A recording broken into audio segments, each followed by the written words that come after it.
ఈ ద్వంద్వ విధానం వల్లే సమాజంలో శాంతి భద్రతలు దెబ్బతింటున్నాయి. వాటి పర్యవసనాలు హెచ్చరిక. ఒకవేళ హిందువులు కూడా ప్రతి చోట ఇలాంటి చర్యలకి ప్రతిస్పందించడం మొదలు పెడితే దాని పర్యవసనాలు ఎంత తీవ్రంగా ఉంటాయో ఎవరైనా ఊహించగలరా? సహనానికి కూడా ఒక హద్దు ఉంటుంది. ఒక పురాతన ఆలయంపై ఇలాంటి దాడులు కొనసాగడానికి అనుమతిస్తే భవిష్యత్తులో కృష్ణగిరి పట్టణం మొత్తం ఒక సమస్యాత్మక ప్రాంతంగా లేదా కొందరు విమర్శిస్తున్నట్టుగా మినీ పాకిస్తాన్గా మారిపోయే ప్రమాదం పొంచి ఉంది.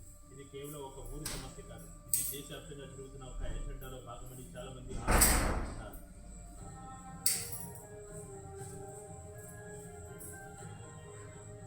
కృష్ణగిరిలోని వసతి వినాయకర్ ఆలయానికి ఎదురవుతున్న ఈ ఆటంకాలు కేవలం ఇది మన దేశవ్యాప్తంగా ఉన్న వేల ఏళ్ల నాటి హిందూ వారసత్వంతో ప్రభుత్వాలు ఇప్పటికీ నా కళ్ళు తెరవాలి. త్వరలోనే రాజకీయ మార్పులు రాబోతున్నాయని ప్రజలు వాటన్నిటిని గమనిస్తున్నారని పాలకులు గుర్తుంచుకోవాలి. ధర్మాన్ని రక్షించే వారిని కాపాడుకోకపోతే సమాజం తనను తాను రక్షించుకోవడానికి సిద్ధమవుతుంది. కృష్ణగిరిలోని వసతి వినాయక ఆలయం కేవలం రాళ్లతో కట్టిన కట్టడం కాదు, అది వేల మంది భక్తుల నమ్మకం, వారి పూర్వీకుల వారసత్వం. ఆ వారసత్వాన్ని కాపాడుకోవడం ప్రతి ఒక్కరి